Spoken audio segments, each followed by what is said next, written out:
In the event that you've lost count, this is the 45th election for President of the United States ever held in American history. We want to remind you also that the polls are still open throughout most of this country. Only in Ohio, Georgia, Illinois, Kentucky, Maryland, Mississippi, South Carolina, Vermont, and Virginia is it too late to vote. In West Virginia and in some parts of North Carolina, you still have 25 minutes, so go and do your citizen's duty. There are decisions both interesting and deeply meaningful for all the nation to be made. In California, for example, for the United States Senate, the ultra-conservative Max Rafferty against the ultra-liberal Alan Cranston for U.S. Senator. In Florida, the classic liberal Leroy Collins and the classic conservative Ed Gurney for U.S. Senator. But in a way, the most interesting, the most important races aside from that for the presidency are the races usually considered the least interesting for the House of Representatives. Because whatever the party of the next president, if he does not have a legislature on his side, he will go nowhere. These are the results as of now, with 1% of the presidential vote in. Nixon leads with about 1/3 votes. Humphrey with a little over 250,000 votes is second, and Wallace almost 150,000 votes third. It would be, here's the electoral vote, the kind that really elect a president. We have, our projection has said that Kentucky will go to Nixon, and Kentucky has 9 electoral votes, and neither of the other candidates has any. We want to tell you something about poll closing times, because time is a real fourth dimension in elections. It would be very useful if we all lived in the same time zone with everyone going to the polls at the same time. It's been suggested by ABC News, among others, that there be a 24-hour voting period for the whole nation, which would begin and end at exactly the same time in all 50 states. But that has not been agreed to, so we still face a long night with polls closing at various times all across the nation. All the polls in these 9 states closed at 7 o'clock Eastern Time. It's too late this year to vote in Vermont, Maryland, Virginia, South Carolina, Georgia, Mississippi, Illinois, Ohio, and Kentucky. In about 1 hour at 8 o'clock Eastern Time, all the polls will be closed in another 14 states and in the District of Columbia. By 9 o'clock Eastern Time, the polls will have closed in 40 of the 50 states, including all of the East and South and most of the Midwest. After 10 o'clock, we will permit ourselves, 10 o'clock our time, Eastern Time that is, we permit ourselves to make projections in elections in all but 6 of the states. Those late poll closings include Hawaii, California, Idaho, Oregon, Washington, and Alaska. Alaska's vote-gathering problems are unique, 4 different time zones, the possibility of substantial write-in vote, and you will notice tonight that any projection our ABC decision desk makes will be aired only after all the polls in that state have closed. We'd like to call on political editor Bill Lawrence. We've had one result in connection with Kentucky. Bill, what do you say? Well, Howard, I think that the Kentucky result, though expected, is not an unimportant one for Richard Nixon. This is one of those border states. 4 years ago, it voted for Lyndon Johnson, and it was one of the early harbingers of victory for him over Barry Goldwater. It has 9 electoral votes. It has gone to Mr. Nixon because the Democrats split very badly. Nixon is a minority victor. He gets the 9 electoral votes because Mr. Humphrey and Mr. Wallace between them cut up 55% of the rest of the vote. So we put Kentucky and 9 electoral votes with Nixon as forecast, and this is a projection of our decision desk, the first tonight. Now, our final ABC News survey, taken before the voting started at all, gave Nixon an edge, but it was a razor-thin one. The survey indicated enough electoral college votes in the Nixon column for him to win, but his doubtful margin of safety had dwindled so that if he lost only 9 votes more, he would not have the majority he needed. With 270 electoral votes needed to win, Nixon, according to our estimate, has 278. Hubert Humphrey has 110, which is 160 short of election for Humphrey. George Wallace trails far behind in our survey with 39 votes from the southern states of Alabama, Georgia, Louisiana, and Mississippi. The races were so close in 10 states that 111 votes had to be counted doubtful. So even if Vice President Humphrey were to add all 111 of the doubtful votes to his column, he still wouldn't have enough for election. But if Nixon lost more ground, if, for example, he dropped a big state like Pennsylvania, which has been doubtful for much of the campaign, but which we now put in the Nixon column, he could drop well below the magic number of 270. Then the election would be thrown into the House of Representatives, or it would be resolved in a deal with candidate George Wallace. In addition to Pennsylvania, we'll get an early indication of Nixon's strength in Ohio, which has 26 votes. Our survey showed the state would likely go to Nixon. But Humphrey's people are calling Ohio the keystone of their campaign, and they claim they're going to win it tonight. The pollsters are divided. Harris gives the popular vote to Humphrey by 3 points. Gallup gives Nixon a single-point lead. But they're talking only about the popular vote, and tonight we decide this election in electoral votes. So we brace ourselves for a close one and probably a long and a very interesting evening. Howard? Bill, some of the polls have indicated that Nixon will take Kentucky, as indeed we have so projected it, and that Wallace will come second, and that Humphrey will come third. We would like to have a report from the southern states, which include Kentucky. Here's Tom Jarrell. Howard, the only senator in the South running unopposed is in Louisiana, and that is Senator Russell Long. Of his 50 years, he has spent 20 years in the U.S. Senate. And in Louisiana, the Republicans are not yet strong enough, but they are certainly smart enough not to run a candidate against Russell Long. He, of course, is the son of the famous former Governor Huey Kingfish Long. He is the only senator to have had both his mother and his father hold that Senate seat before him. So Russell Long, of course, will be returning to Congress as the Senate Majority Whip. Running down some of the boards in the South where we now have returns, in Kentucky, of course, we're projecting Nixon the winner. This comes as no major surprise. Perhaps the surprise here is Wallace's lack of strength in this state. He could have been hurt by his decision first to run former Governor Happy Chandler with him on his ticket and then dropping Chandler from the ticket. At any rate, Wallace polling very poorly in this state that was expected to be much closer between Wallace and Nixon. In a Senate race in Kentucky, some interesting returns coming in here. The Republican, Judge Cook, is running well ahead of Catherine Peden. In this race, Judge Cook is a Roman Catholic. Miss Peden, of course, would have been the only woman senator from Kentucky had she scored better. The major issue here was the President Riot Commission report. Miss Peden, a member of it, endorsed it, and Judge Marlowe Cook, who is running well ahead of her, criticized the Warren Commission report. He has 53% of the vote with 55% of the precincts reporting in Kentucky, and in the polls he was favored in that race. Some other races where we have figures in the South. In Tennessee, again, Wallace not scoring nearly as well as the bumper sticker polls indicated he would prior to the election. Wallace with 31%, with 21% of the precincts reporting in, and Richard Nixon doing very well in the state of Tennessee, drawing 42% of the vote. Humphrey running about as expected in this state. For the Wallace people down in Alabama, a bit more encouragement from their home state. The returns coming in now from the state of Alabama.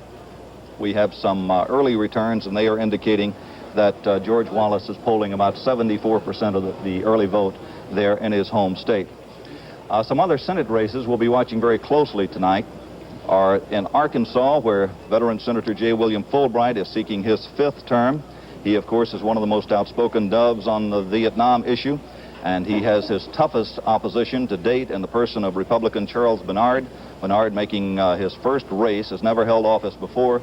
He is not favored to win, but he certainly is the toughest opposition Fulbright has ever encountered. And in the Florida senatorial race, we have a racial moderate, a liberal, former Governor Leroy Collins, who is running against Congressman Ed Gurney, an outspoken segregationist. So Howard, the voters there will have a very clean-cut choice in that senatorial race in Florida. Tom, the results are still early in the presidential race, but a moment ago we showed the results after 1% of the precincts had counted their votes. Now it's 2% of the precincts having counted their votes, and Mr. Nixon maintains his lead with over 350,000 votes. Humphrey second with getting close to 300,000 votes. Wallace third with well over 150,000 votes. It takes millions of miles of electronic circuits to bring you these returns tonight, and computers and experts of all sorts, technicians, editors, and journalists. And the whole great machine is being set into operation by the person who picks up a phone and phones us in the returns. Those phones in about 3,000 key precincts in the nation are being manned by the organization which is probably the best one Americans ever thought up outside of Congress and the presidency and the Supreme Court. That is the League of Women Voters, and we welcome them to our reporting team tonight. Far the smallest of the 4 regions we're reporting on tonight is the eastern United States. However, it packs a tremendous electoral wallop, and Frank Reynolds is reporting on it. Frank, how does it look?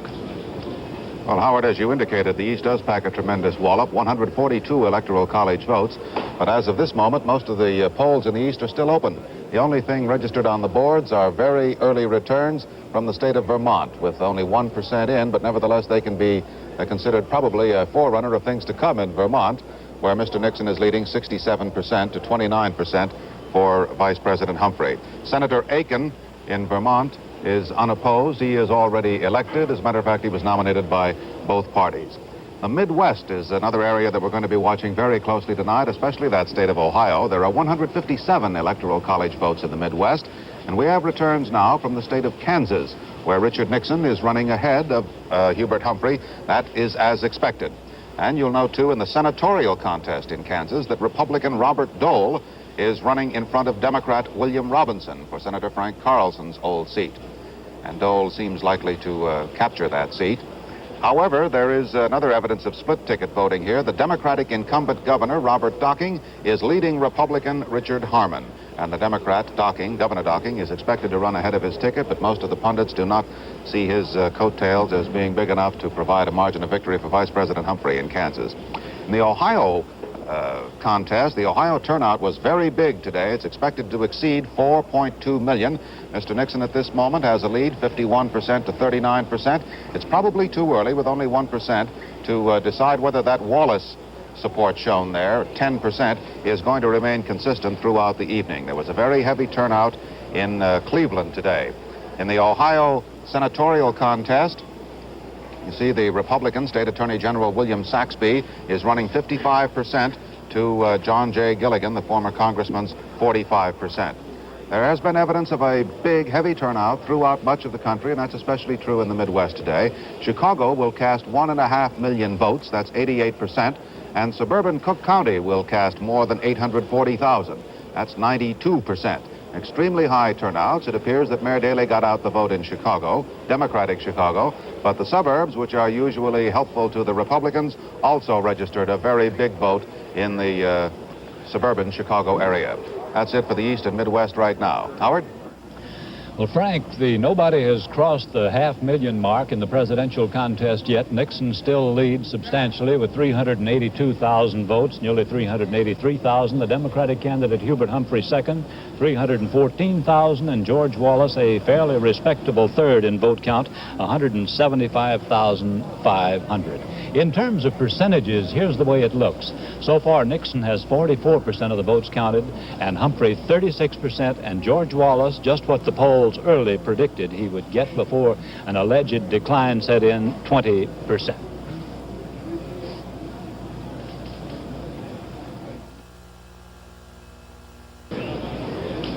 I would like to call on one of our guest commentators, Mr. William F. Buckley, Jr., to answer a question and perhaps give us a comment. Mr. Buckley, do you think that George Wallace's showing bodes a continuing swing to the right in this country in American politics, or is it just a one-time phenomenon? No, I never have related George Wallace to the right for reasons that I think are increasingly obvious. He is primarily a reactor. He reacts to a whole lot of frictions that America is very much seized over. The friction of big government, the friction of centralized control from faraway places. And the very fact that so many labor union members, for instance, who have traditionally voted Democratic, have shown such enthusiasm for him suggests that, in fact, he draws his strength not necessarily from the right, not necessarily from the right, but from simply unhappy elements of the American community which are looking for quick solutions to complicated problems. It seems to me under the circumstances that to suggest that he is a conservative is pretty much like suggesting that Huey Long was a liberal, and the liberals during the New Deal age were very uncomfortable with that association, as in my judgment conservative leaders are uncomfortable with any effort to impute the sort of raucous rhetoric of Mr. Wallace to the, I think, noble concerns of the conservative movement. That is why I think he has been uniformly repudiated by every known conservative leader in the United States, and in my judgment will continue to be.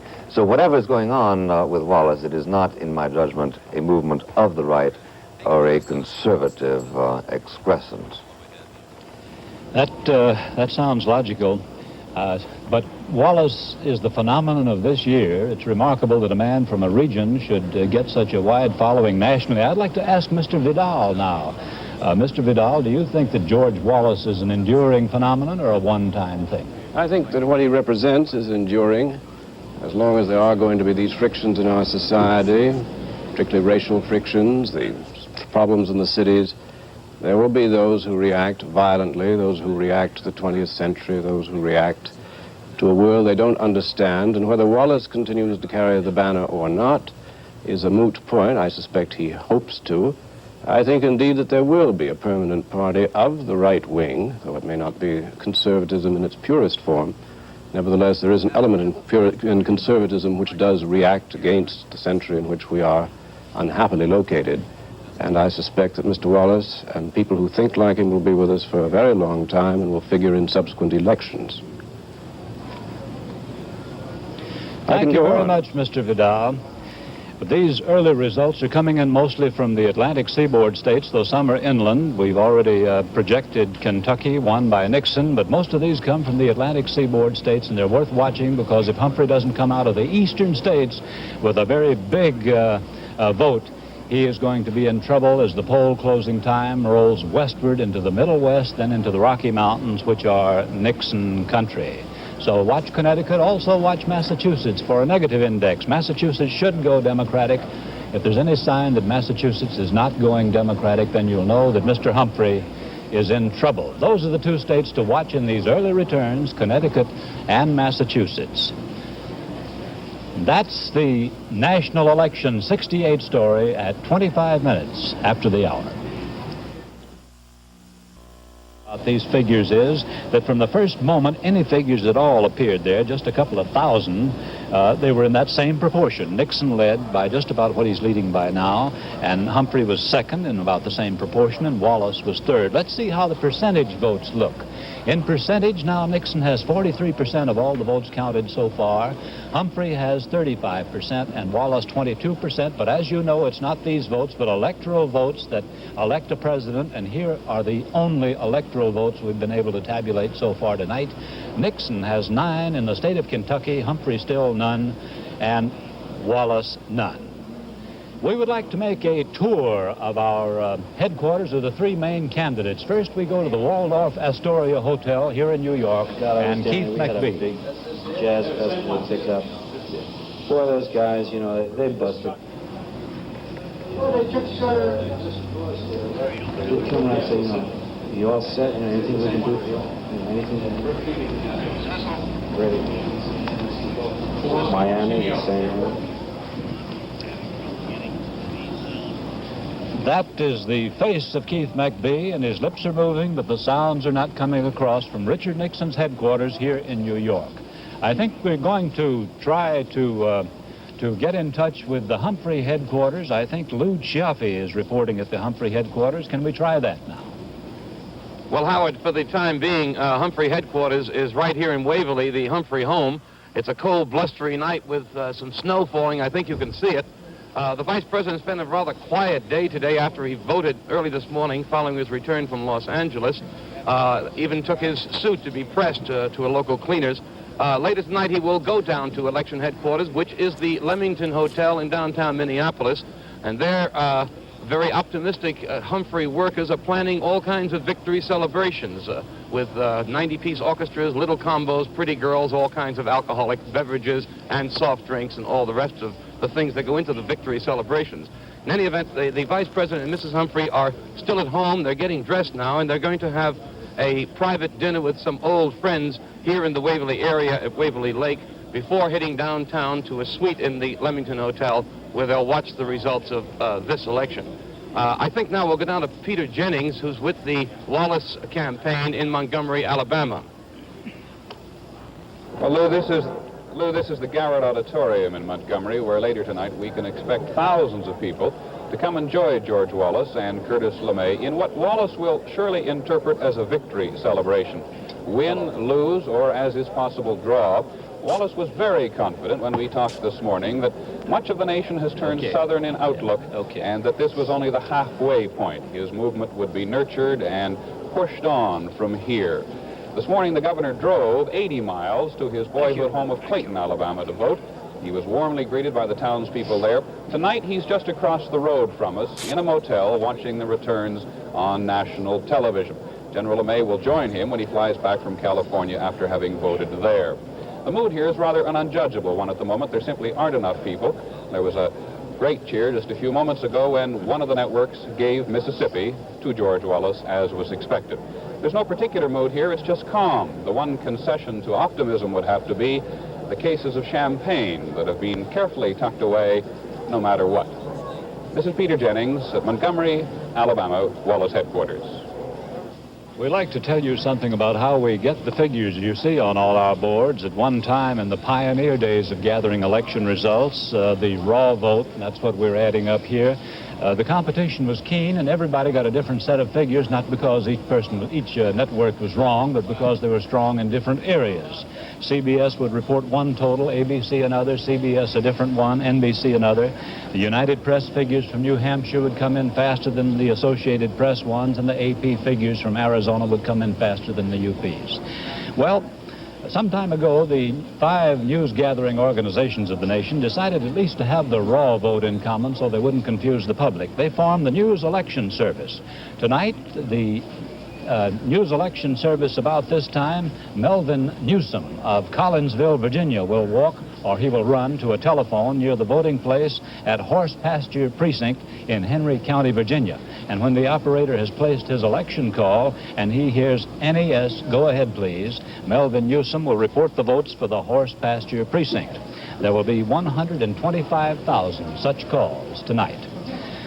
These calls, accounting for millions of votes, will go first to 7 regional collection cities and then by data phone to a sophisticated computer system in New York City. The massive vote collection effort started at noon today and will continue until the flow of raw votes ends tomorrow. The figures the NES computers send over teletype circuits are received in identical form by ABC, by NBC, by CBS, and by the Associated Press, and by the United Press. And that's the way we get these figures. We'll all get the same figures, but we may do different things with them. I'd like to ask Bill Lawrence for a comment on the way things have shaped up so far in these early results tonight. Bill? Well, Howard, we're still working with that one state we've been able to call, but it is an interesting one indeed, Kentucky. If you take a look at the board itself, where the raw vote is up, we've got 76% of the vote in, and that's certainly enough to say that this is not alone a projection of victory, but a definite victory for Richard Nixon in Kentucky. Now, unlike some of the earlier forecasts, however, Mr. Humphrey has run a very strong second, and Governor Wallace has been rather a poor third. Some of these predictions that you heard before election time was that Wallace would run second and indeed might tussle Nixon for the state, but that isn't the way it's turned out at all. But Nixon is a minority winner, and the victory profile shows that he has not carried a majority of any segment of the population. This, however, was a state that went for President Johnson 4 years ago. He carried it with 64% of the vote as compared with Mr. Nixon's 44% tonight. Now, in that breakdown of vote, how did Nixon achieve his victory? Well, he got 39% of the urban vote, which is certainly not a surprise, but indeed it's not as high as it might be. He did get 35% of the Negro vote, which is, of course, less than a majority, but it must be a good deal more than Mr. Nixon got of the Negro vote in comparison with President Kennedy, when Nixon and Kennedy clashed head-on back in 1960. Of the Catholic vote, 42% has gone to Nixon, and that certainly wasn't true in 1960. 45% of the low-income vote to Nixon, 44% of labor votes for Nixon, 49% of the Protestants for Nixon, 46% of the average income for Nixon, and the non-labor, that is all other groups but labor, 47% for Nixon. It all adds up, as I say, to a minority victory for the vice president, for the former vice president, but it gives him 9 electoral votes, and nobody else can make that claim at this moment. Bill, I'd like to call your attention to the presidential board. Nixon has crossed the half-million mark, the first milestone. Nixon leads with 600,000 votes. Humphrey has not yet crossed the half-million, 486,000. Wallace still running a very strong third with 308,000. Most of these votes, as I said, come from the eastern states. And let's have a report on the East from Frank Reynolds. Frank? Well, Howard, the biggest returns we have on the eastern board, or rather from the Midwestern board, actually, is in the state of Ohio, where the polls have been closed for some time now. With 3% of the vote in, you see that Mr. Nixon has 50% of the vote to 40% for Mr. Humphrey. There's some interesting facts about this vote thus far. 1/3 of this vote is coming from the Columbus area. Now, in that, breaking that down, Vice President Humphrey is getting 58% of that vote, and Mr. Nixon 33%. In 1960, Nixon carried Franklin County, which is where Columbus is located, by a wide margin. But again, these are still quite early. Mr. Nixon, as we said, has got 50%. In 60, he carried Ohio with a little more than 53%. There are some, we ought to mention, too, Governor Wallace, who is showing an 11% strength here in an area that really is Democratic. If 1/3 of these votes are coming from Columbus, and Columbus is expected to go Democratic, that is the city of Columbus, then Mr. Wallace apparently is taking some votes away from Vice President Humphrey, and he's showing that solid 11%. We have some very interesting senatorial races to cover for you tonight. In Ohio, you'll note that the Attorney General, William Saxby, the Republican candidate, is running at 54%. That's 4% higher than Mr. Nixon. It's possible, therefore, that Mr. Saxby could lead the ticket, but this, again, is with only 3% of the votes in.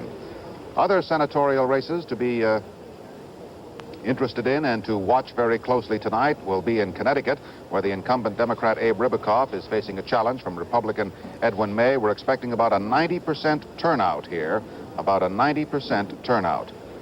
In Pennsylvania, incumbent Senator Joseph Clark should have really not too much difficulty beating his Republican opponent Richard Schweiker, but Pennsylvania is rated a toss-up in the presidential sweepstakes. Clark is said to be running quite strong in all the pre-election polls.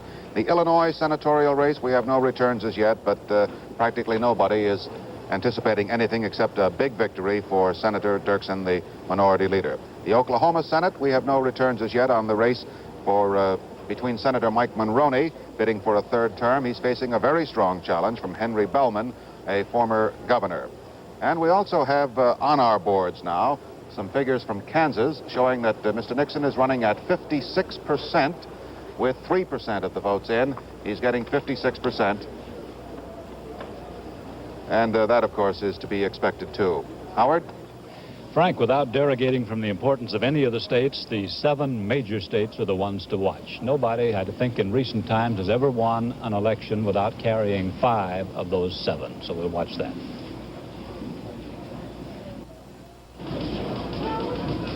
In the vote count in the presidential election, now the Democratic candidate Hubert Humphrey has crossed the half-million mark. Nixon still leads, 633,000. Humphrey second, 513,000. George Wallace still a tenacious third with 300,000. I would like to call on our guest commentators once more and ask them another question and beg them for a comment. I would like to call on Gore Vidal, first of all. Mr. Vidal, did the campaigning of either of the candidates change anybody's mind in this campaign, do you think? It's hard to tell about campaigning. It usually has a negative effect. People tend to vote for what they don't like. I must say that both Humphrey and Nixon were very well-known figures on the scene, and I don't suppose really in the campaign we learned anything new about them. Nixon didn't blow up or become petulant. Hubert Humphrey once or twice was able to give a short speech, but by and large I don't think that either man particularly scored. I suspect that the one interesting element in the campaign were the attempts of the radical left to break up meetings, in some ways a virtuous thing to do, but I think the result was to be enormously helpful to the men whose meetings they were trying to break up, whether it was Wallace or Humphrey or Nixon. So all in all, I think that it was probably a great waste of time. I'd like to see only 2-week, perhaps, campaigns instead of this interminable 4 months. Well, I would like to ask that question now of Mr. Buckley. Do you think that the campaigning of the candidates, let's leave Wallace out, Humphrey and Nixon, do you think they changed anybody's mind from August and September when they had conventions? I don't think so much that people's minds were changed by the behavior or the remarks of Mr. Nixon or Mr. Humphrey so much as by the passage of time. There is no question but that during the past 2 months, Mr. Nixon's strength decreased relative to Mr. Humphrey's. But the reasons for that are, I think, less that Mr. Nixon made any egregious errors, or less that the country was all of a sudden fascinated by Mr. Humphrey. Rather, it seemed to me that the organizational strength of the Democratic Party gradually began to assert itself. And then after the trauma of Chicago was more or less assimilated, people began asking themselves the ancient questions. With which party am I likely to make a material progress? Is it wise to change back to the Republicans? Thoughts of the Depression and the rest of it had an enormous impression. That rather than the candidates themselves. Thank you very much, Mr. Buckley. The Wallace vote that we've had so far is not surprising because most of those votes come from his base in the South. We'll see how he does when he gets outside the South, but let's have a report on the whole Southern picture now. Tom Jarrell. Howard, in the South, let's go back to the state of Florida because we're getting in some new and fresh returns in the state of Florida, and perhaps a trend is beginning to develop in this state. In the presidential race, Richard Nixon has now taken the lead with 38% of the vote, with 7% of the precincts reporting in Florida. In the Florida senatorial race, former two-term Governor Leroy Collins is trailing conservative segregationist Ed Gurney, the congressman. Gurney has a very comfortable lead at the moment, and he probably will hold it because the northern part of the state is expected to go strongly for him. This in Florida with 5% of the votes reporting in. Leroy Collins perhaps was hurt in that race because there was a campaign photograph showing him during the Selma demonstrations marching along with the late Dr. Martin Luther King, and his opponents attempted to use this against him. He said he was there for principle and he stood on what he went there for. In North Carolina, in the presidential race, another very interesting state, and these are late figures with 3% of the precincts reporting in. Now back to you, Howard. Tom, ABC's projection desk has a projection. It deals with Kentucky, just as our past one did. Our projection indicates, and I repeat the term projection, that Marlowe Cook will win the United States Senate seat in Kentucky, now held by Thurston Morton, but being vacated by Senator Morton. Marlowe Cook, the Republican, will be the winner over Miss Catherine Peden, the Democratic candidate for whom Mrs. Lady Bird Johnson went to Kentucky to campaign. Cook's victory is a first. He is a Roman Catholic, and in the fundamentalist rural regions of Kentucky, he had a hard time. It was because of that. His religion was used against him. Miss Peden is a former commissioner of commerce in the state. She had the job of getting industries to come into Kentucky. And in that job, she traveled the length and breadth of Kentucky and became very famous and built up a great strength. In the Democratic primary in Kentucky, she faced 12 male opponents and she defeated them all in a very well-organized campaign. But in this general election, she suffered from what Democrats have suffered from everywhere, divided councils and lack of support. And so apparently, if this projection is accurate, and we believe it is, Judge Marlowe Cook, the Republican candidate, will win the United States Senate seat in Kentucky over Miss Catherine Peden. And that's the National Election 68 story at 50 minutes after the hour. Republicans. I would like to call on our guest commentators once again. I believe Mr. William Buckley comes first this time. Mr. Buckley, I wonder if I could ask you, what effect do you think the bombing halt had on this election coming a week before the election?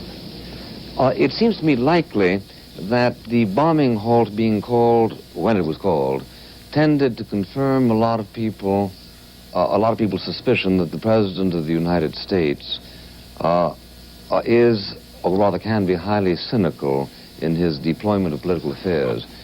Here is how I've heard a lot of people reason it, namely, that although they can be sure, we can all be sure, that Mr. Johnson would not, under any circumstances, have jeopardized an opportunity for peace. Still, coming as it did, this overture, this apparent overture from the North Vietnamese 3 days before an American presidential election, it could not have been made without specific reference to that election, and that under the circumstances to release that news at this particular moment inevitably gave the impression that it was news calculated to lead the American people along in this they don't like.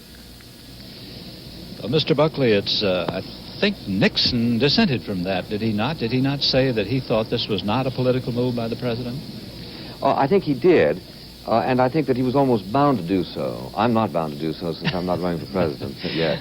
Well, I would like... under the circumstances, the presumptions are always in favor of somebody doing the right thing. But in fact, those presumptions are strained by this kind of timing. Well, I would like to put the same question now to Mr. Vidal. Mr. Vidal, do you think the bombing halt coming a week before the elections had any effect on the way the polls have gone, on the way the election will go tonight?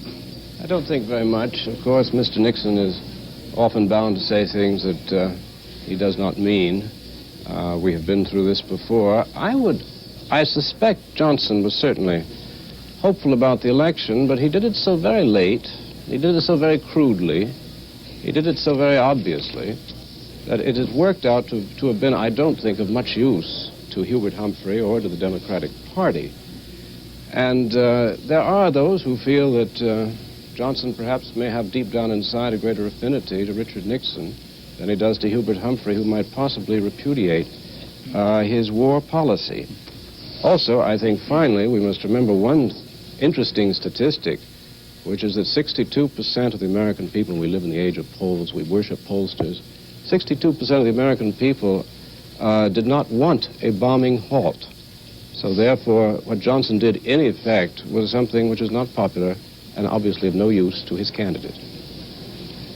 I don't know whether Humphrey or Nixon lost in those comments, but certainly Lyndon Johnson did. He was considered cynical by Mr. Buckley in his political move, and it was not of much use anyhow, said Mr. Vidal.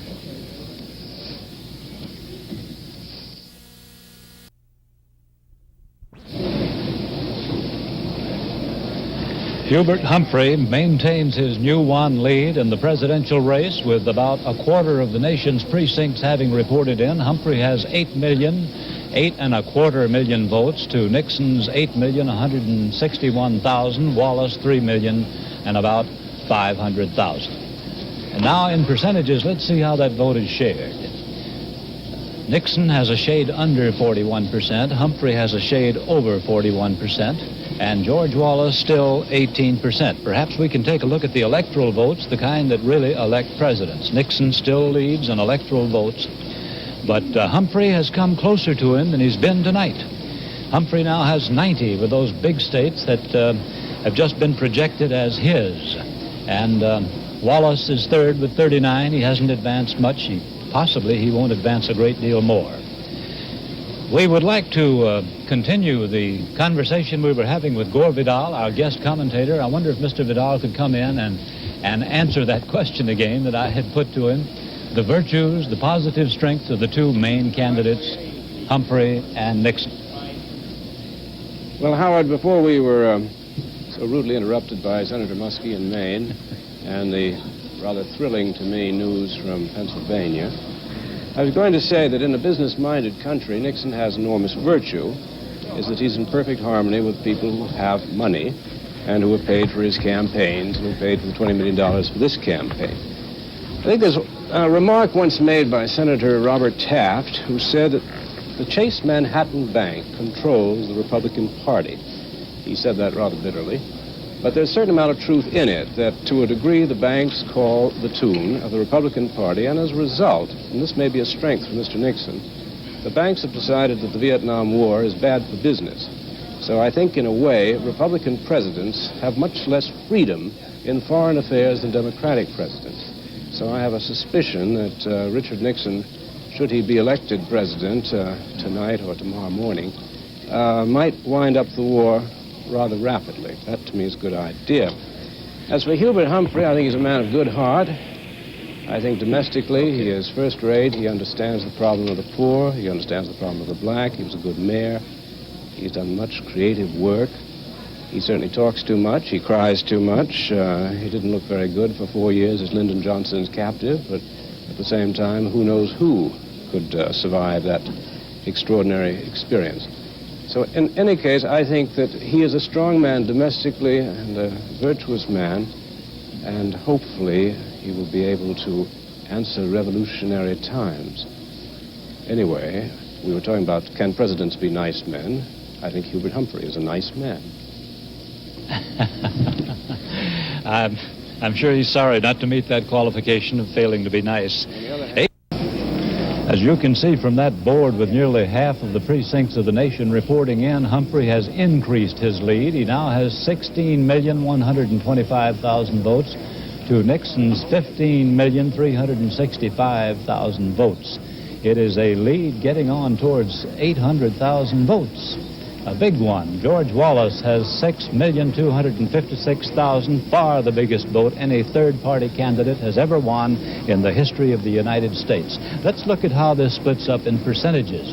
In percentages, Humphrey has 41% for the first time. Nixon has declined to 39%. Wallace has declined still another point to 16%. Now let's look at the electoral vote, the one that elects presidents. Remember, it takes 270 to be elected president.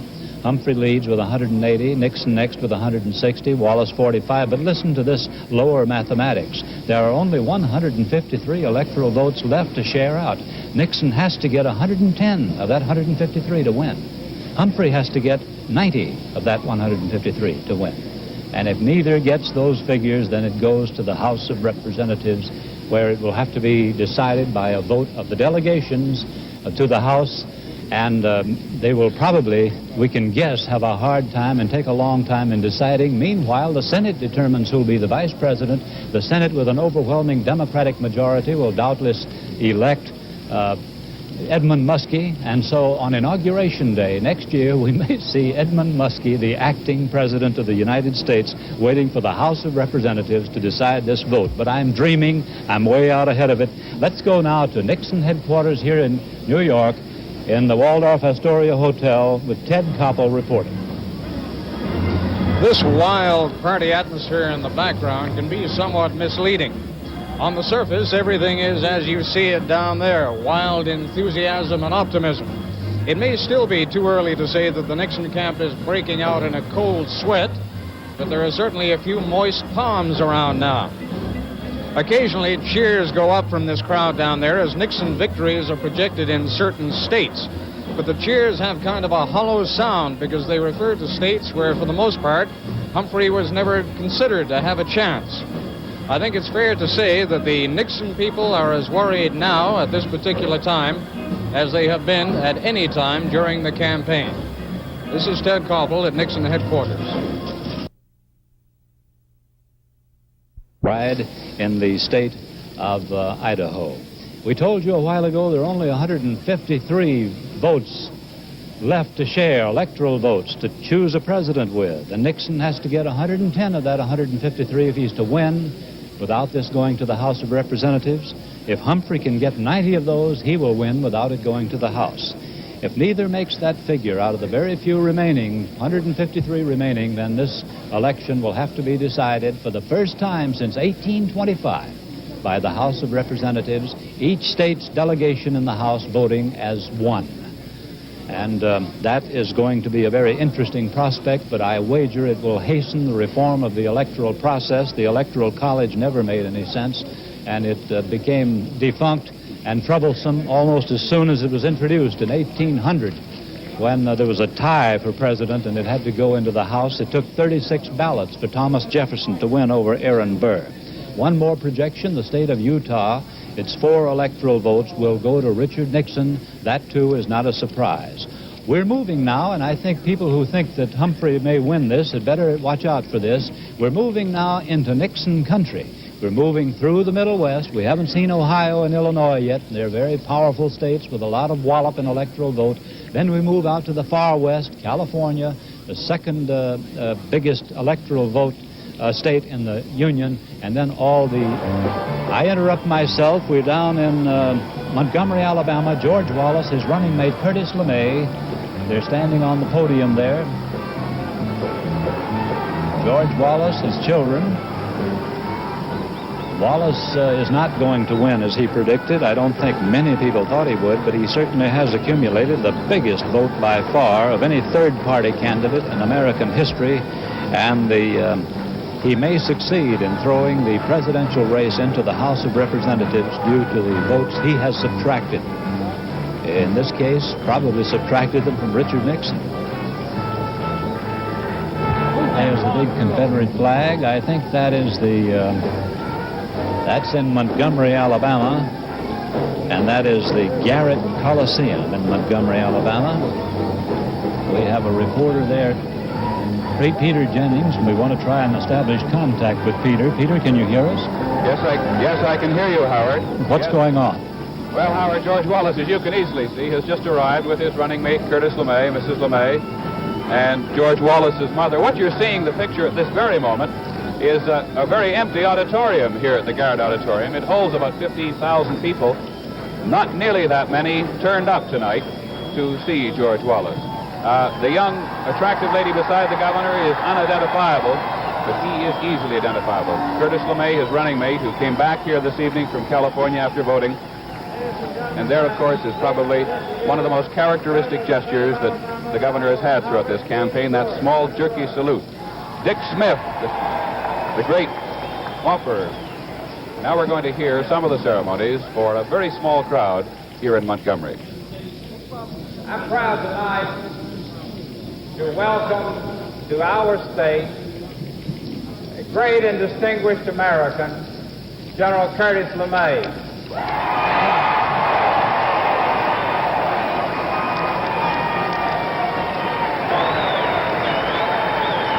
General LeMay This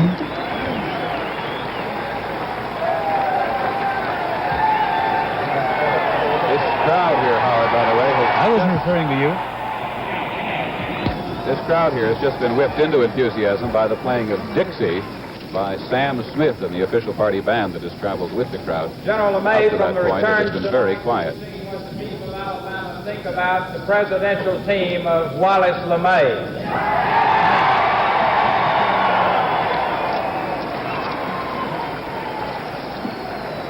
That is Mrs. LeMay, you see standing there.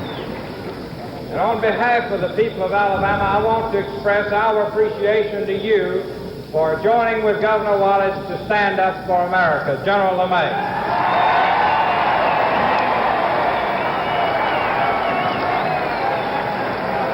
General LeMay, who in the final days has appeared an unhappy and sometimes unwilling candidate for the vice presidency, who's been alone much more of the time than he's been a part of the crowd. Thank you very much, ladies and gentlemen.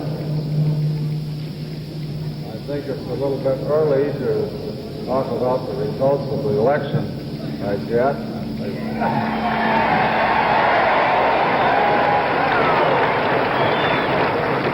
Governor Wallace is better qualified than I am to discuss that anyway. It was just 32 days ago that I made the decision to join Governor Wallace in his crusade. It only took me about 3 days to convince myself that I'd made the right decision.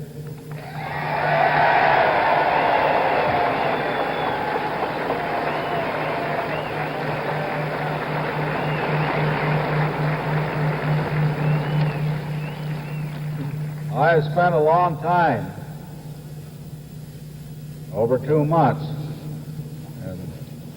trying to analyze the pros and cons of taking this step. And I knew what the odds were of winning, and this had nothing to do with the final decision that I made. I believe that before any balloting took place, that I'd accomplished most of my goals. Certainly, we've made a tremendous impact on the country that's going to be felt for a long time.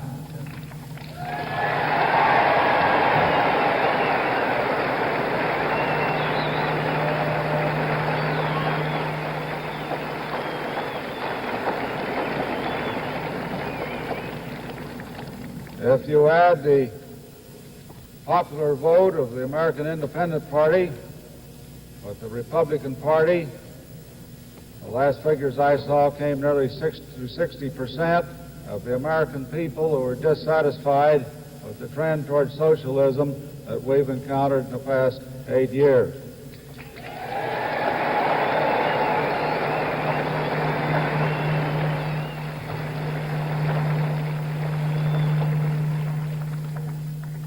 Before the end of the evening, as a matter of fact, I think it'll be in tomorrow before we really know, it may turn out the American Independent Party is more important than we ever thought it would be.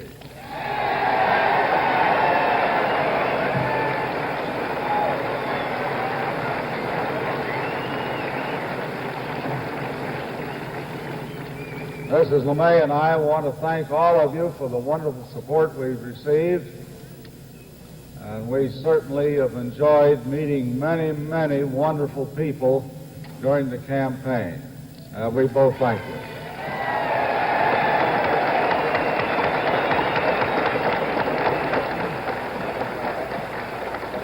That is the kind of usual brief statement that General LeMay has to make at the beginning of most every campaign speech that George Wallace makes. Share this evening with us in Alabama.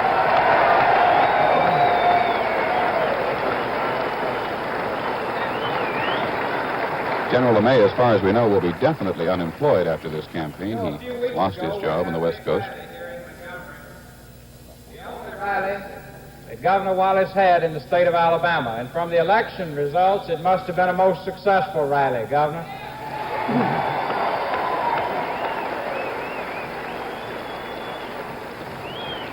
I had the privilege of presenting him to you and to all of those others assembled at that time.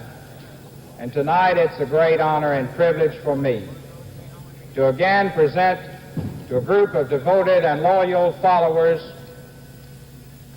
who have assisted and aided in this movement that began in Alabama in 1963, the man who has spearheaded it, who's been the voice of it, who with your help has sustained it across this country.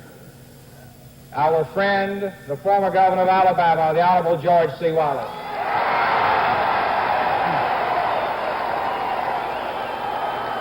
Incidentally, the man who introduced Governor Wallace is Albert Brewer, the present governor of Alabama. This will be the first time in this campaign, first time in most of this campaign, that Governor Wallace will not have spoken from behind a bulletproof podium.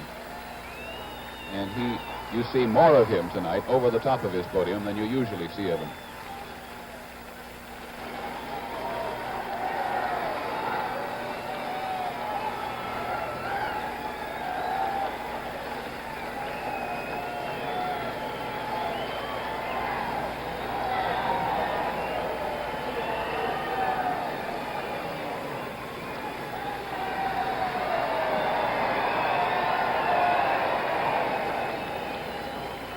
Governor Wallace's youngest child.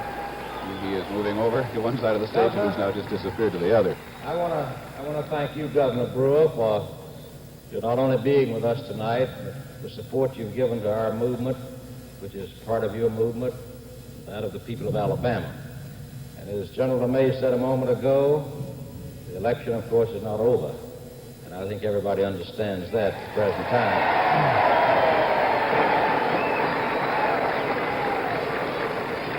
I again want to thank General LeMay for running on our ticket, a man who has served our country ably and well, a great patriot, a man, as I said last night on television, or either on the Sunday show, Winston Churchill had said was largely responsible for peace in the world during the last 2 decades. And so I'm very grateful.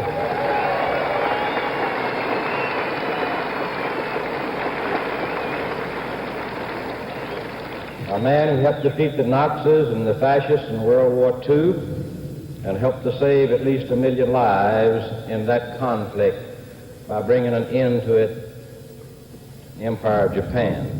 So, General and Ms. LeMay, thank you for being with us. I want to present to you briefly, without taking up too much of your time, but I do want to say that we have with us tonight former governor of Georgia who contributed so much to our effort, because in the beginning, when we had to comply with the provisions of a number of state statutes, it was necessary to have a vice presidential running mate at that time. And so he agreed to stand in, and therefore has contributed as much as any individual to our movement. So Governor Griffin of Georgia, thank you for being with us tonight, and I want to thank you.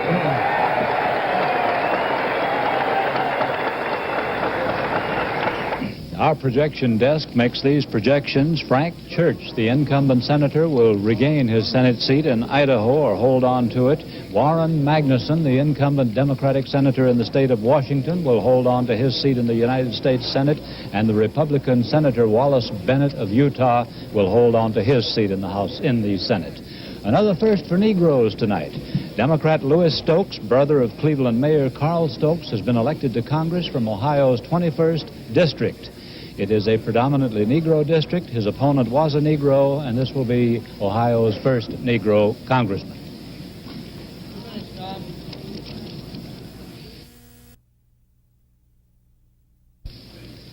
In the state of Arkansas, Arkansas's votes are going to the conservative, George Wallace, but William Fulbright, the chairman of the Senate Foreign Relations Committee, is winning, or has won, his Senate seat back again. And our reporter, Charles Murphy, is with him in the Marion Hotel in Little Rock. Let's go down and listen to them. I am sitting with the senator at his headquarters in the Marion Hotel here in Little Rock. He has won big tonight. He is not only leading his party's ticket in the state, he is running well ahead of Governor Winthrop Rockefeller, the popular Republican governor. Now, Senator, I know you expected to win this election, but did you expect to win it this big? Well, I did expect to win it. I was pretty confident. After all, I've been senator here for 24 years, and I have great confidence in the discrimination and judgment of the people of Arkansas. I really wasn't very worried about it. I got a little distressed at the nature of some of the issues that my opponent brought up, but nevertheless, I've never been in any doubt about the outcome. You think these issues backfired, or? I don't think they helped him any. Perhaps I'd better explain that. I think you question the use of some of your statements out of context. Oh, yes. He went back 25 years and take a sentence out of a speech, you know, and try to make it mean the opposite of what it really did mean at the time. And question your patriotism. That's right, that's right. I don't think the people appreciate that. I think it did not help him. Senator, how important was the Vietnam War and your differences with President Johnson in this election? Well, I think it's important. I think there's been quite a change in the general attitude in the country and certainly in this state about the war. And I feel that many people believe now that I was correct in my judgment. Howard K. Smith is in New York, Senator, and he wants to ask you a question. I'll have to hold his earpiece up to your ear.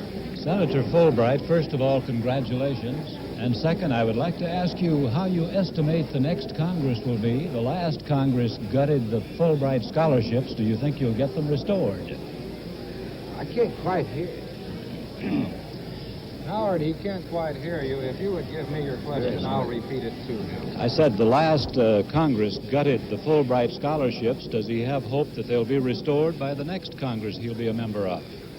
He said that the last Congress gutted the Fulbright scholarships. Was that it, Howard? Yes.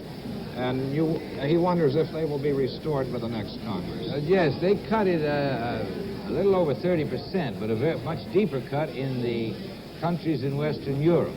This is a result, I think, of the impact of the deficit in our budget, and particularly the war in Vietnam. If the war is over, I think this could be restored. If the war is not over and we continue with $80 or more billion for defense, then I don't think this or our domestic programs will be restored.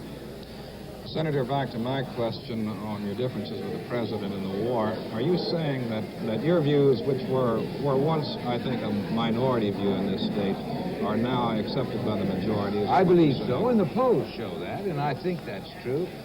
But maybe that's oversimplified. I think the recent developments in the peace talks, and also the feeling that the war is dragging to a kind of a futile end, has been favorable to me. But by and large, this is not the main issue in the war. You ask if it's important. I think it's important. But much more important than that in this election are the domestic concerns in Arkansas, on which I spent most of my time. Now, are you saying also that there is a movement nationally toward your thinking on the war, and that possibly this would account for Senator or Vice President Humphrey's? I believe so, and the polls show this. The recent poll that showed, I think it was nearly 2-1, who approved of the stopping the bombing. This is what I mean. Well, of course, Mr. Humphrey hasn't won, but he is leading. Yeah, well, he hasn't won. I don't know that he will. He's doing better than most of the polls, and people expected him to do. Well, Mr. Nixon appears to have lost a golden opportunity, and that was to have won this thing outright. What do you think, what went wrong with Nixon? Well, really, I'm a Democrat, and I'm not, never was supporting Mr. Nixon, and I'm biased on this. I don't think Mr. Nixon was the best candidate the Republicans could have put up. Do you think he should have debated? Do you think he would have done better had he debated? I don't know, because I'm not sure he's that good a debater. The last debate he had in a presidential race did not help him, so I don't know that it would help him now. It was generally believed that his debate with Jack Kennedy did him a great deal of harm in that race. So this is why I think he didn't debate this time. Well, Senator, as we've said, the election nationally is not over, and we don't know who will win, but Mr. Humphrey does have a slight lead now. Suppose he does win this election. Do you think that will give him, if not a mandate, at least an impetus to settle this war more quickly? I do, and I think if he wins with a clear majority, and if both houses are Democratic, I think he'll be in a position to do so. Thank you very much. We're talking with Senator J. William Fulbright of Arkansas, who has turned back his Republican challenger here in this state today. Charles Murphy reporting from the Marion Hotel in Little Rock. That was a state that is split three ways. Its electoral vote has gone to George Wallace, its governorship has gone to a Republican, and its Senate seat to a Democrat. You can't be more democratic than that. We're going now to our two guest commentators, and I think Mr. Buckley is first, and I would like to ask him, to what do you attribute Wallace's surprising vote tonight, the biggest vote any third party has ever won in American history? How about that, Mr. Buckley? Well, what is, to begin with, surprising about Mr. Wallace's vote is that it is so much less spectacular than what was widely predicted. It seems, as you pointed out a moment ago, to be crawling down a little bit every minute or so. But let's say that he ends up with 10, 12, 13, 14, 15% of the vote.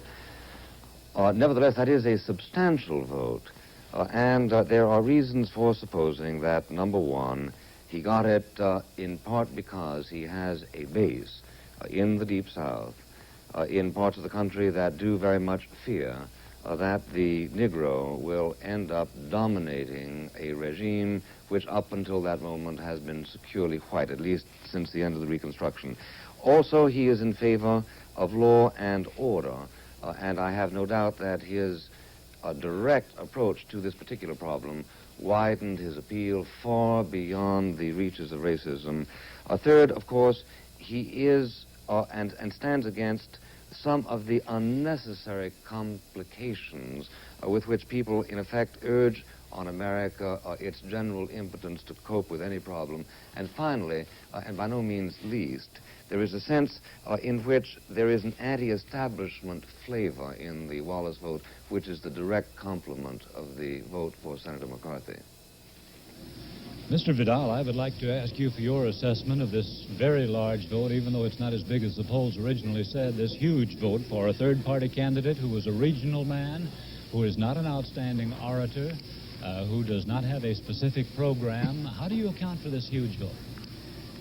Well, I don't think the vote is as large as many people anticipated. I thought it would be larger. I've always felt that we must never underestimate the essential bigotry of the white majority in the United States. It is easily aroused, easily frightened. I think recent developments, people are afraid for their jobs in the northern cities. They're afraid for property values, their houses, that the Negroes will move in and their property values will be affected. I think that there are a great many really very real things that these people fear, and they're easily preyed upon by a demagogue who just says no, no, no to everything. And we all have those days in which the negative is the only true and honest answer. And I think, finally, it is a protest. What astonishes me about it is that so many people who are voting for Wallace said they might have voted for Bobby Kennedy or Senator McCarthy, and your mind reels. How on earth they can connect the two? But the problem is that they don't necessarily connect the two. What they're saying is that they wanted, let us use that dreadful word which we haven't heard tonight, charismatic leader. They want somebody who will simply say, we think this is a pretty lousy setup in the United States. We don't like the two major parties. We don't like the Republicans. We don't like the Democrats. We don't like Humphrey. We don't like Nixon. Let's get something done, even if it's to say no. And I think that no is a legitimate political position, no matter how wickedly, humanly it's based. And I think no is going to be with us for a long time.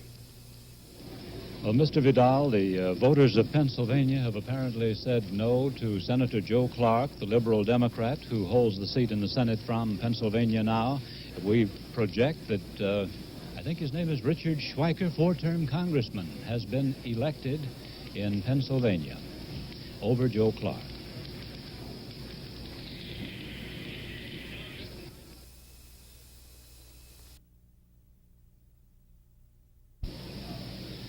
Now, here is Barry Morris Goldwater.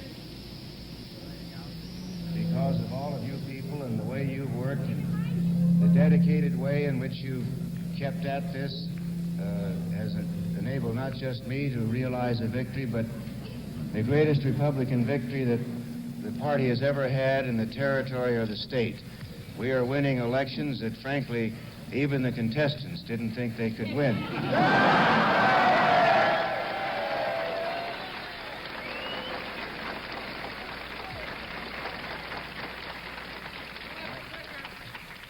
Thank all of you, not just for myself, but I know I speak for all the candidates with whom I've worked and who've worked with me for the dedicated way in which you've applied yourself to this task of good government in our state.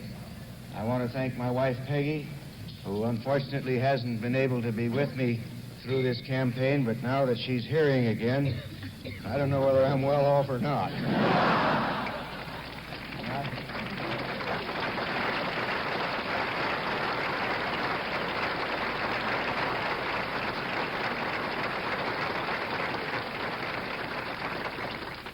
Thank all of my children, especially those three who came back from California. They're running out of water over there. It's just wonderful, and I'm so pleased to see that Mr. Nixon is continuing to pick up, and I'm looking forward to going to Washington in January to serve once again in the Senate, to serve in the interest of freedom, in the interest of our Constitution, and the way of life that you and I love. So, again, my thanks to all of you. I regret that 4 years have sort of pooped me out. And Peggy and I are going to take off for about a 30-day fishing trip. And we aren't even going to tell you where we're going, but we're going where the fish are. So thanks to all of you, and within a few weeks I'll be back, and I'll be seeing you all over this state as I've been doing all of my life. Thank you. Goldwater's campaign slogan has been, Senator Barry Goldwater, doesn't that sound great? And apparently enough people thought it did. Here now is the Vice President. I would like to go to the heart of one of those key states, Illinois, to Chicago, to the Democratic headquarters in Chicago, and Sam Donaldson for a report. Howard, one of the reasons we don't have any hard information on Illinois now is because of the old slow count. Devotees of the political process, going back, I think one of the famous cases was in Franklin Roosevelt's day when he was running for the governorship of New York, and Flynn was doing a slow count then, know that a slow count is holding out ballot boxes and holding out counts so that you wait to see what the other fellows come up with. Well, here in Illinois, both sides are accusing the other, and apparently with some justification, of a slow count. And the Cook County people, Mayor Daley's organization, complain that downstate Illinois is not reporting. That's the Nixon strength, supposedly, the Republican area. But Cook County isn't exempt. There are places here in Chicago that haven't reported fully. And a few minutes ago, a local judge sent 40 deputies out into suburban Cook County to try to get some action out there and to get the votes in. You see, both sides are waiting for the other fellow to announce his vote total. I wouldn't conjecture, certainly on the air, as to why they do this. But at the moment, both sides are very angry in Illinois. They can't get the other to declare himself. Any time when you expect to hear the result, so to know what the tide is so strongly it can't be reversed? Well, here at Daley headquarters, Mayor Daley, of course, has not been seen. He arrived here at the Sherman House about 11 this morning, and to my knowledge, he hasn't stuck his head out the door of the suite where he is watching very carefully what's coming in since then. But people have come to and fro. I've talked to a few of them. They seem to indicate that the Daley organization is not optimistic about the statewide chances of the Vice President, William G. Clark, the senatorial candidate who's running against Everett Dirksen, and of Sam Shapiro, although they hold out more hope for Sam Shapiro, the present governor, against Richard Ogilvie than they do for William G. Clark or for Hubert Humphrey. Now, they're not making a concession. And I'm not saying they've given me any hard figures. They haven't. This is simply the mood that's been transported outside the doors by Daley stalwarts as they come to and fro.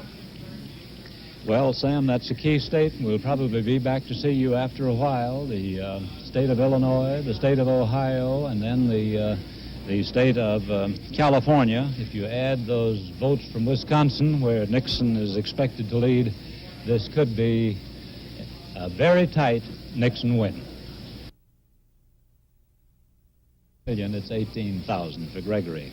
I'd like to ask our guest commentators a question. I think Mr. Vidal is first this time. It is said that someone asked a Humphrey aide what Humphrey needed to win, and he said 4 more weeks. Do you think that if this campaign lasted 4 more weeks, Humphrey would win? I wonder if the country could stand another 4 weeks of this particular campaign. He seemed to show signs of picking up. There's still signs he might conceivably win this thing tonight. It's possible that the bombing halt might have been more helpful to him and to his cause than many people thought. I think perhaps at the last minute, those, myself among them, who followed the Senator McCarthy line and rather withdrew from the Democratic Party, that there was a great sense of, well, gosh, we really don't want Nixon, do we? And the other alternatives didn't seem to be too appetizing. So in a sense, there has been a sudden turning toward him and a sudden suspicion of Nixon, which is perennial, but in this case, the hollowness of the campaign that he has conducted. I sometimes wonder myself, I ran into somebody who said he was going to vote for Cleaver, an old Democrat, but he said the thought that Mark Lane would be one heartbeat from the presidency made it impossible. Well, I would like to ask Mr. Buckley now that same hypothetical question. Do you think that if this campaign had gone on a week or 2 or 3 more, that Humphrey would be a sure winner at the rate he seemed to be picking up support? Oh, no, no, I don't think so at all. It seems to me that if Mr. Humphrey had continued in his present course and in his present frenzy for another 4 or 5 weeks, he would have ended by so confusing his constituency that it would have been very difficult to situate him. He has taken already so many positions, for instance, on ending the bombing, that it takes a computer to keep track of them. And I do think that after another few weeks, he might very well have persuaded a critical number of people that he was so much carried away by what I persist in calling his desire to endear himself with everybody, that he would all of a sudden have ended up meeting himself coming around a corner and causing a considerable national confusion. So I think that he probably reached his high point about now. Thank you, Mr. Buckley. We have a projection from the state of South Dakota, which is going Republican. The liberal Democratic Senator George McGovern will win the election and will retain his seat in the United States Senate. We want to, that's the scoreboard there as it stands now, but we expect, and it's been a prediction all along, I think, throughout the campaign, that McGovern was a stronger campaigner than the former governor of the state, Archie Gubrud, whose name you saw there, and McGovern was expected to win.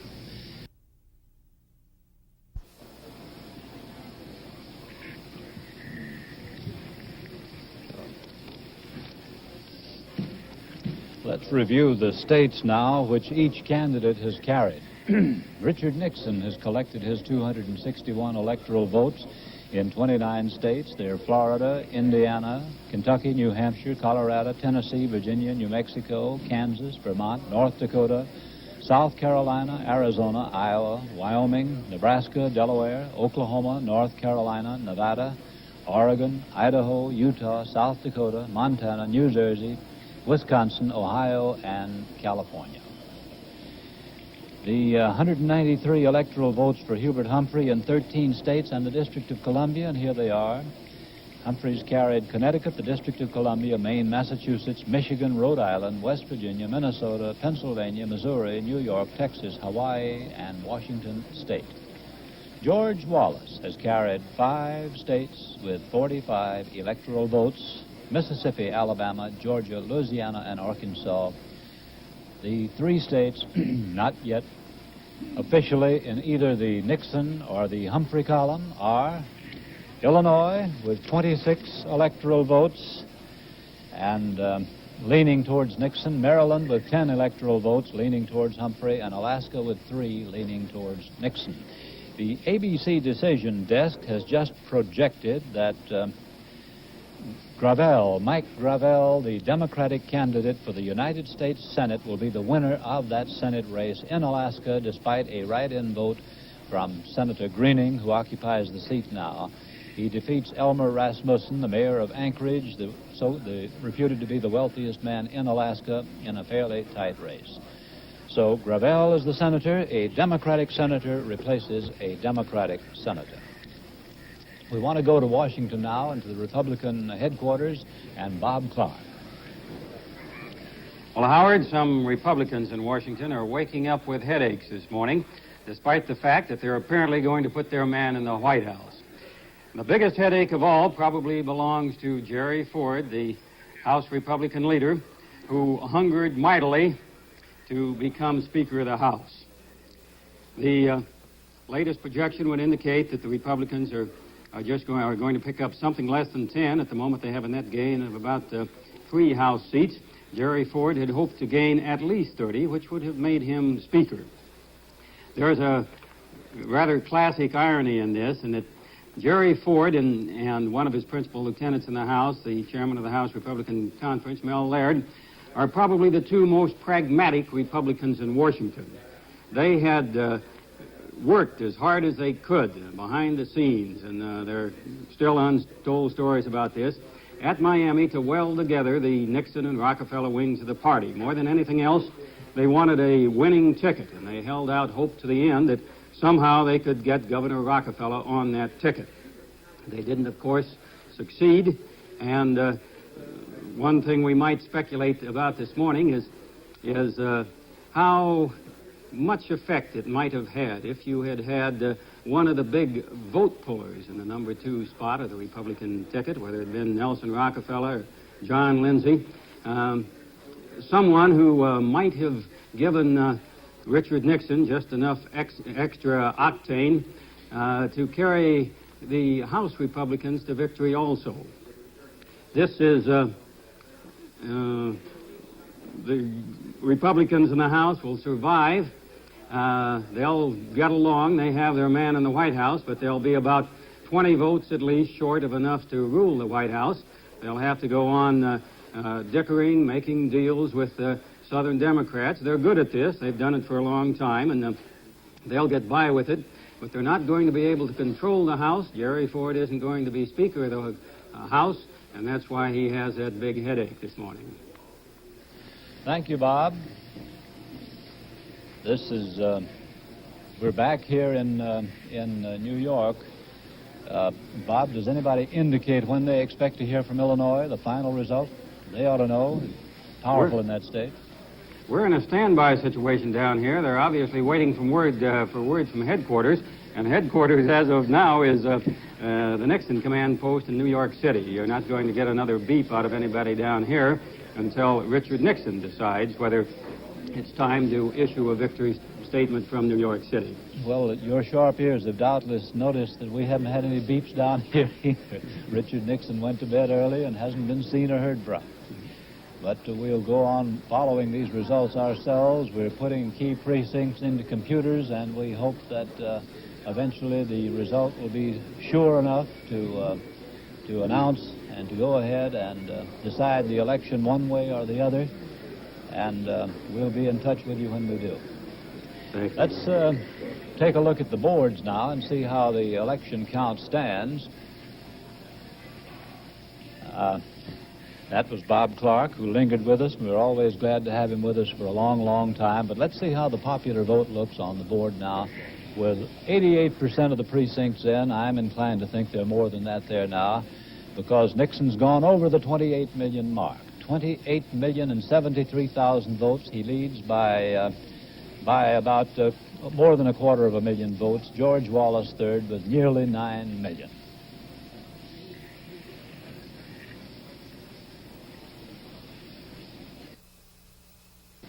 Okay.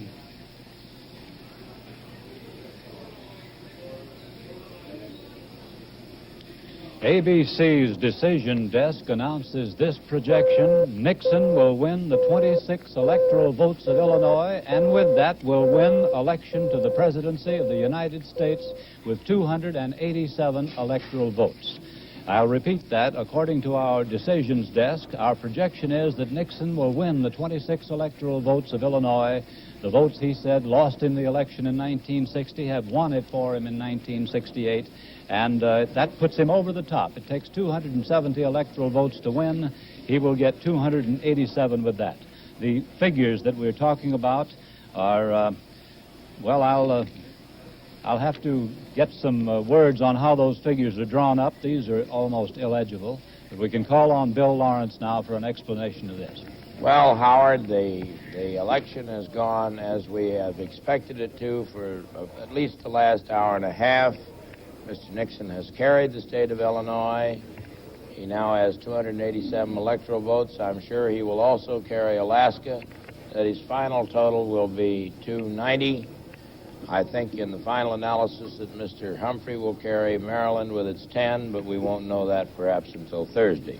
But the ball game is over. Our congratulations to President-elect Nixon. And we have a profile of his victory in Illinois, the state that decided it all. It was a finely shaded contest, but Nixon won it, and won it by a very narrow margin, and again, thanks to the help of third-party candidate George Wallace. Nixon has carried 67% of the rural vote. That's downstate. That's where the Republicans always cast their big vote. 51% of the suburban vote went for Nixon. 46% of the Catholic vote for Nixon. The average income voter, 50% of them were for Nixon. The urban voter, it says 51% for Nixon. Now, the Negro vote, though, reached perhaps an all-time low for any Republican candidate, only 4%. Those of low income had 8%. Labor, as a whole, gave Nixon 37% of its vote. The Protestants gave him 50%, and he got 33% of the Jewish vote.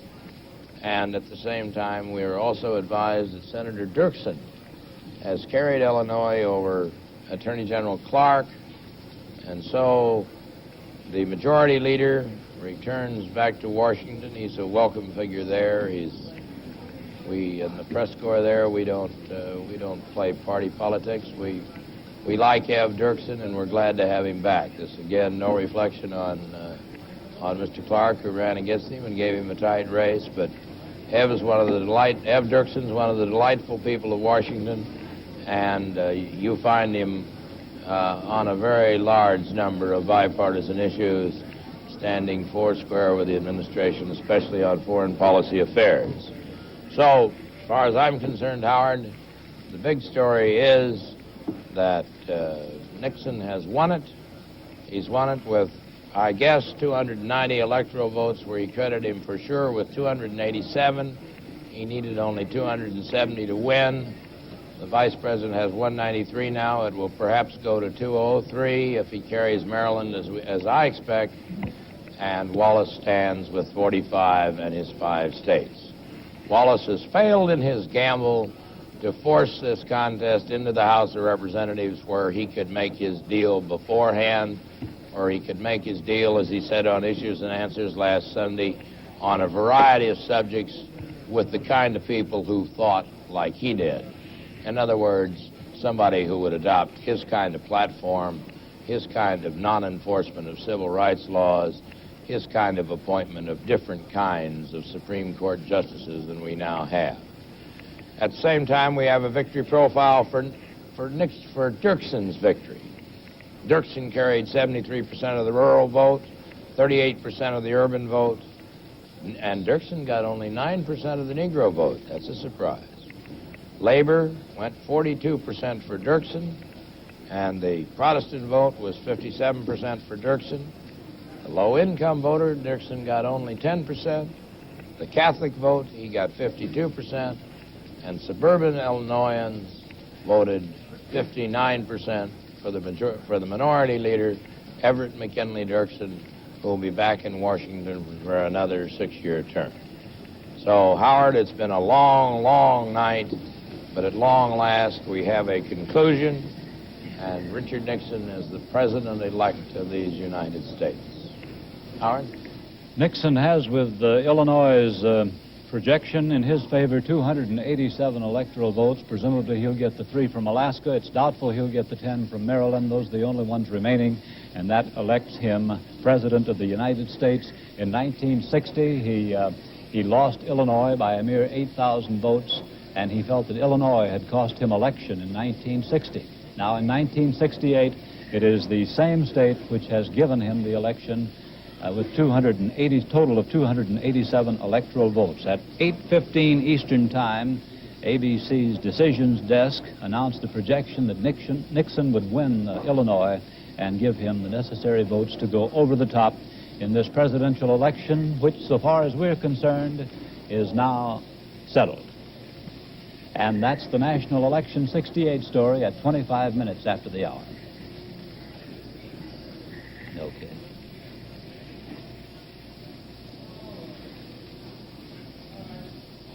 The election has just been decided, but here's how the popular vote looks. With 88% of all the precincts reporting in, Nixon leads, not by a great deal, 28,073,000 votes for Nixon, the Republican candidate. Hubert Humphrey, the Democratic candidate, second, with 27,710,000, and George Wallace, third, with almost 9 million votes. Now, in the percentage of the votes, let's have a look at that board. It's so close, we can't make a distinction without a decimal point. 43% of the votes for each Nixon and Humphrey with Wallace 14%. Wallace doing a little worse than the poll said he would. In the electoral vote, the one that counts, it takes 270 votes to become president. Nixon has 287, just won them about 10 minutes ago. Humphrey second with 193, Wallace third with 45.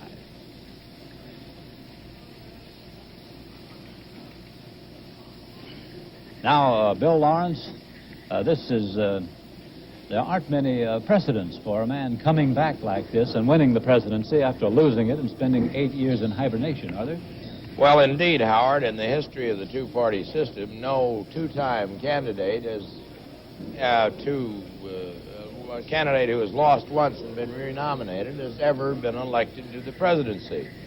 This is, William Jennings Bryan tried it 3 times, never won. Adlai Stevenson tried it twice, didn't win. Thomas E. Dewey tried it twice, didn't win. Richard Nixon has tried it twice and won the second time. We speculate, and this is pure speculation, not a projection, that Humphrey leading in Maryland will get those 10 election votes, and that'll put him over 200. But Nixon has 287, and that's how many it takes. So then Alaska presumably will go to Nixon. That will give Nixon 290 to Humphrey's 200. ABC's coverage of Election 68 will continue after this message. 13 and a half hours after we began this report on elections, we go into the final half hour of Election 68. And the main news, of course, is that Richard Nixon has been elected President of the United States. The votes of Illinois put him over the top, giving him 287 electoral votes. It takes 270 to win. Here is how the popular vote over the nation looks at this moment. 88% of the precincts have reported in with complete results. Richard Nixon leads, not by a great deal, but he leads in popular vote, 28 million to Hubert Humphrey's 27,710,000. And George Wallace, with the biggest vote any third-party candidate ever got in American history, has nearly 9 million votes. Let's see how the electoral vote looks. That's the one that elects a president. In the Electoral College, Nixon now has, with Illinois' votes, 287 votes. It takes 270 to be elected. Humphrey is second with 193. We expect he'll end up with a little over 200. And George Wallace has 45 electoral votes. In the other races in the nation, the governorships, we will have summaries of those in just a moment, but I want to tell you about our projection on Illinois for Nixon, which settled this race. It was based on a combination of raw votes and the projection of key precincts. The figures you've seen on our boards are raw votes, the absolute figures. These are the votes which are supplied to us and the other networks by NES, the News Election Service, a vote-gathering organization created and underwritten by the 3 networks and the 2 wire services. To meet the questions of why and how, ABC News, 2 presidential elections ago, began to organize a system that could meet the need. The system is a combination of wise men and tested computers. Together they form what we sometimes call our brain trust. Into the computers at the ITT Computer Center in Paramus, New Jersey, we programmed the vote profile of some 3,000 precincts located in all the 50 states, which give us a clue to how the whole state will go. The League of Women Voters staffed each of these key precincts so that the raw vote totals were transmitted accurately and rapidly to our computers. These computers already had in their memory banks the voting personalities of each of these precincts. When these computers compared the established pattern with the voting, our decision desks had the factors on which to project a winner. That's how it was done. So Richard Nixon, on that basis, has been projected as the winner of the presidency, the race to the White House in 1968. And I would like to call on Bill Lawrence, our political editor, for a comment. Well, Howard, I think the Nixon victory went just about as expected in the final weeks anyway. It was apparent for those who studied the Electoral College closely that he could win it, but Vice President Humphrey just couldn't put enough votes together to do it.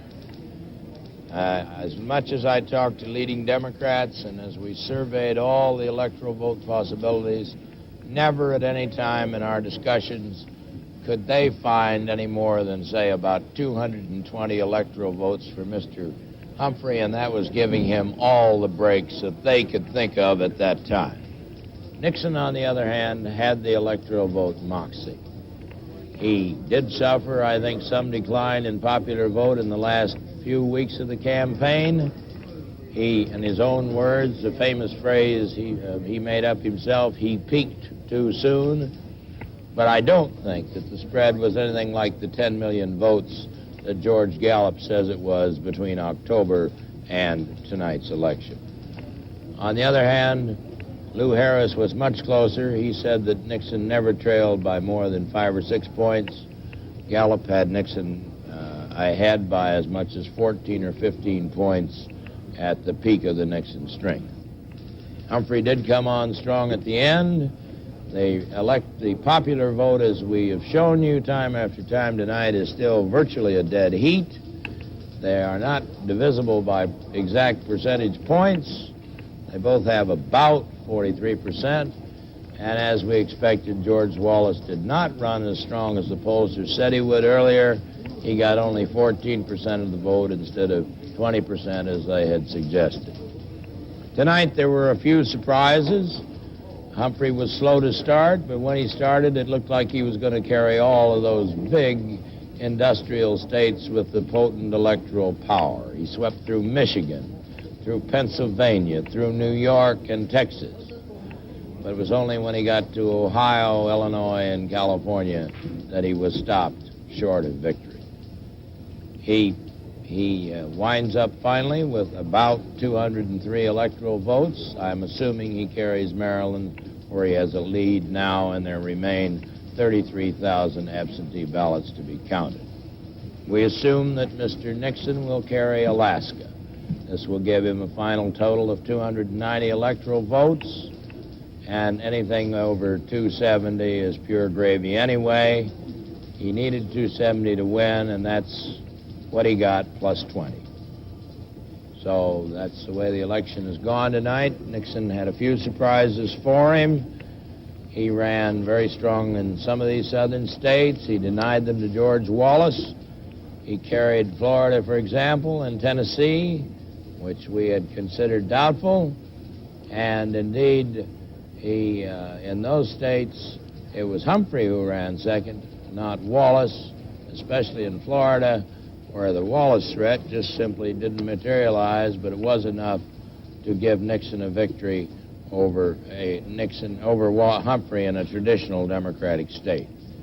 At the same time, the Republicans have picked up perhaps a net of 4 or 5 seats in the Senate.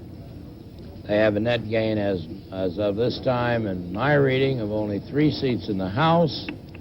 Some of the people we'll be welcoming back to Washington will be people like Barry Goldwater after a 4-year absence in his defeat by Lyndon Johnson. Satisfactory victory, a very satisfying victory for Barry, coming back from Arizona to replace the aged Carl Hayden, who finally retired. So, Howard, it's been a long, but it's been an interesting evening, and it's one of great satisfaction to have been taking part in it with this great ABC team that we assembled. And my congratulations, our congratulations, to President-elect Nixon. Howard?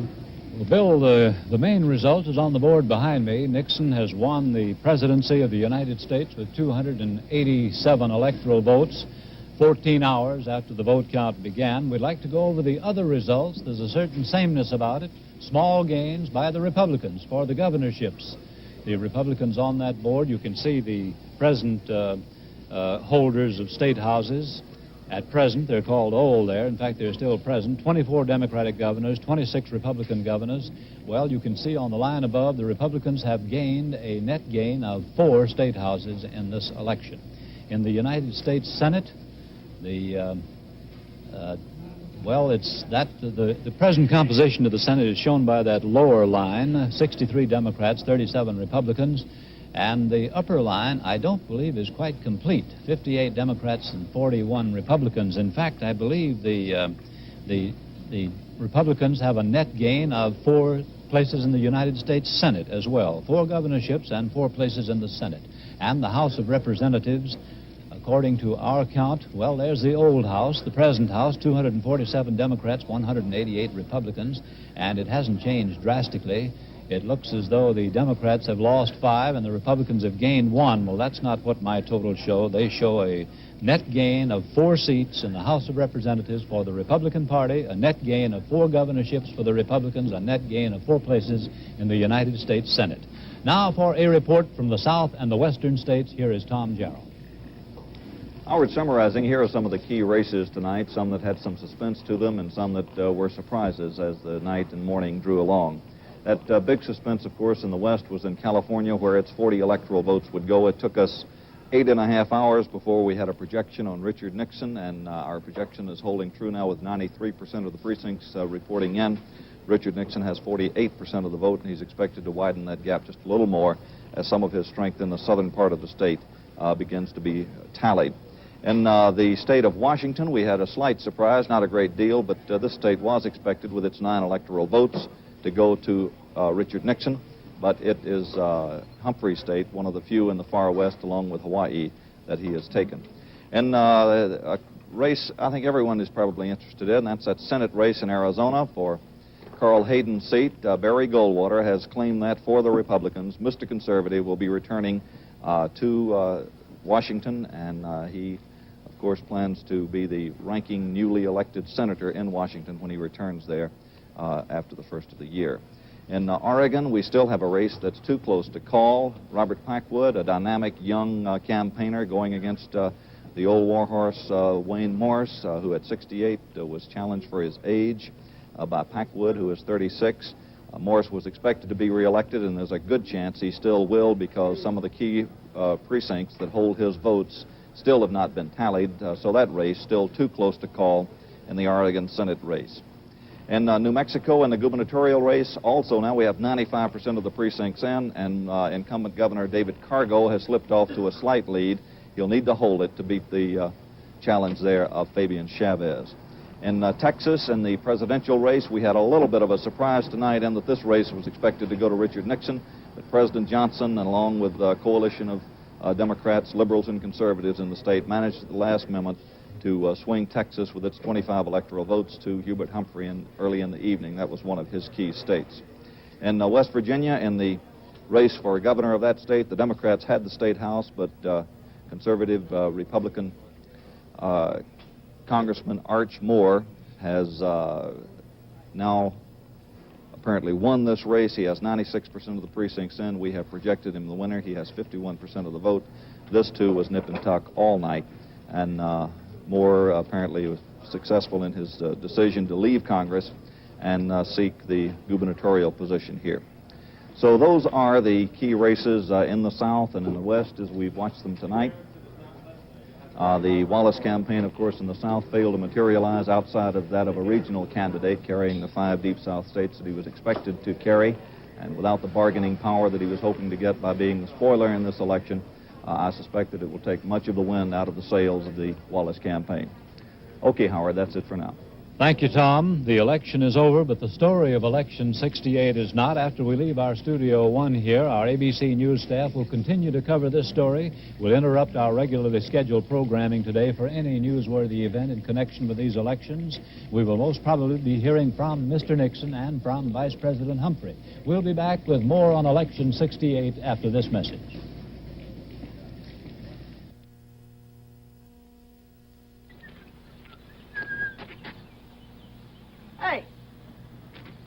Aren't you the Sentry statue? That's right. Sentry Insurance. I knew you. I've seen you talk on TV. Sentry Insurance, made to order for you. Huh? How about that? That's me, all right. Yeah. Hey, lady, look, the statue that talks. Say something. Why didn't you say something? Didn't have anything particular to say. Well, you could have said made to order. You mean how Sentry Insurance gives you just the right protection for your home, your family, your business? Yeah, that's it. Sentry hey, kid. is made to order for you. Keep talking. Listen to him talk, kid. On TV, you know. He won't talk. Hi, Sentry Man. Hi, Sonny. Sentry Insurance, made to order for you.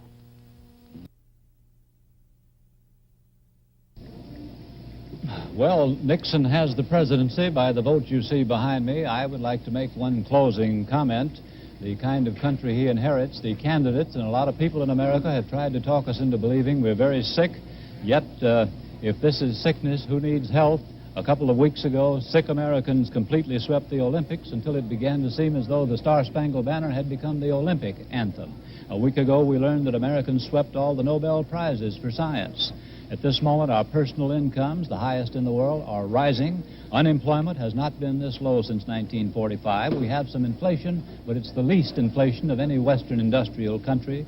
Far more Negroes vote today than ever in history before, and from the highest places in the nation, for the first election ever, Negroes watch. From the Supreme Court, the cabinet of the president, and Negroes earn appreciably higher median incomes than ever before in all history. Altogether, we're not perfect, but Mr. Nixon will inherit a fairly healthy animal. This is Howard K. Smith for ABC News. Good night. Well, I have one more word for you. Page 103. The election is over, but the story of election 68 is not. After we leave our studio here, our ABC News staff will continue to cover the story. We will interrupt our regularly scheduled programming today for any newsworthy event. We will most probably be hearing from Mr. Nixon, the president-elect, and from Vice President Humphrey, his opponent. Stay tuned to ABC for the continuing story of Election 68.